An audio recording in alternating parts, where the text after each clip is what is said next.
بسم اللہ الرحمن الرحیم۔ السلام علیکم ورحمۃ اللہ وبرکاتہ۔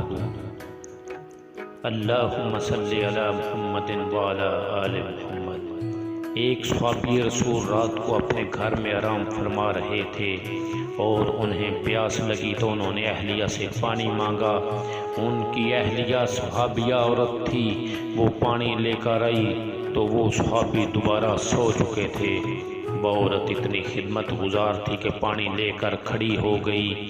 جب رات کا کافی حصہ گزر گیا تو ان صحابی کی آنکھ کھلی تو یہ دیکھ کر حیران رہ گئے کہ ان کے وفادار بیوی پانی لے کر کھڑی ہے۔ پوچھا تم کب سے کھڑی ہو؟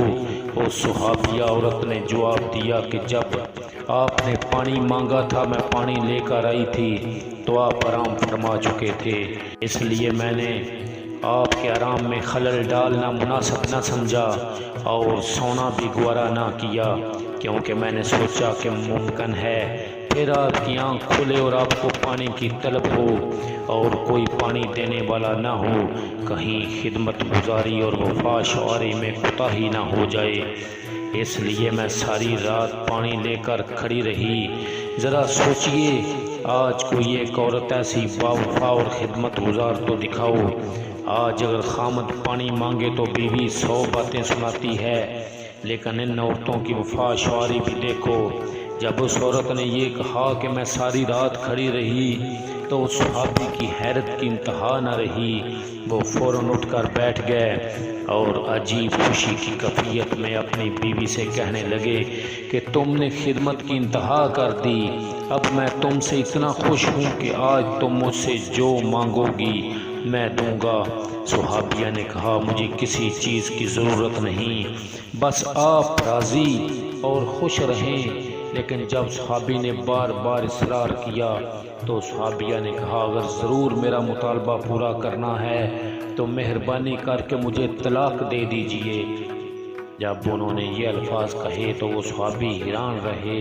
انہوں نے کہا اتنی خدمت گزار بیوی آج مجھ سے طلاق کا مطالبہ کر رہی ہے۔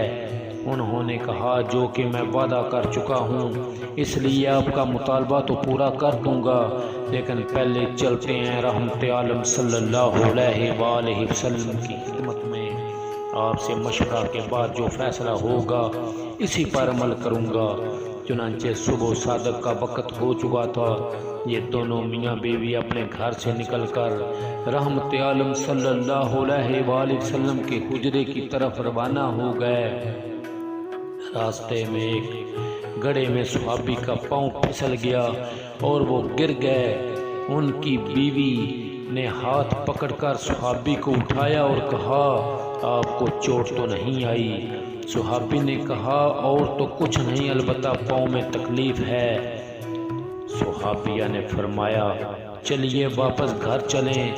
صحابی نے کہا اب تو قریب آ چکے ہیں۔ صحابیہ کہنے لگیں نہیں واپس چلیں۔ چنانچہ جب وہ واپس گھر آئے تو صحابی نے پوچھا کہ مجھے تو سمجھ نہیں آئی کہ سارا ماجرا کیا ہے۔ صحابیہ نے کہا مسئلہ یہ ہے کہ میں نے سنا ہے کہ جسے ساری زندگی میں کوئی تکلیف نہ ہو تو اس کے ایمان میں شک ہے، کیونکہ جو بھی ایماندار ہوتا ہے وہ ضرور تکلیف میں آزمایا جاتا ہے۔ مجھے تو آپ کے ساتھ رہتے ہوئے اتنا عرصہ ہو چکا ہے لیکن آپ کو کبھی تکلیف نہیں پہنچی، اس لیے مجھے شک ہو گیا اور میں نے سوچا کہ ایسے آدمی کے نکاح میں رہنے کا کیا فائدہ ہے جس کا ایمان مشکوک ہے، اس لیے میں نے طلاق مانگی۔ لیکن جب راستے میں آپ کے پاؤں میں چوٹ آئی تو میرا شک رفع ہو گیا کہ الحمدللہ آپ تکلیف میں آزمائے گئے اور آپ نے اس تکلیف پر صبر کیا۔ تو عزیز دوستو، یہ ہیں صحابہ اکرام رضوان اللہ تعالی علیہم اجمعین۔ آج تو میاں بیوی کی لڑائی زیوروں، کپڑوں، گھر، مکان اور اخراجات پر ہوتی ہے، ایمان اور دین کی بات تو کوئی پوچھتا ہی نہیں۔ اللہ پاک ہم سب کو ایمان کی دولت سے مالا مال فرمائے، آمین یا رب العالمین۔ آخر میں تمام دوستوں سے گزارش ہے کہ ہماری ویڈیو اگر پسند آئی ہے تو ہماری ویڈیو کو لائک کریں، چینل کو سبسکرائب کریں اور گھنٹی کا بٹن دبائیں۔ بہت شکریہ۔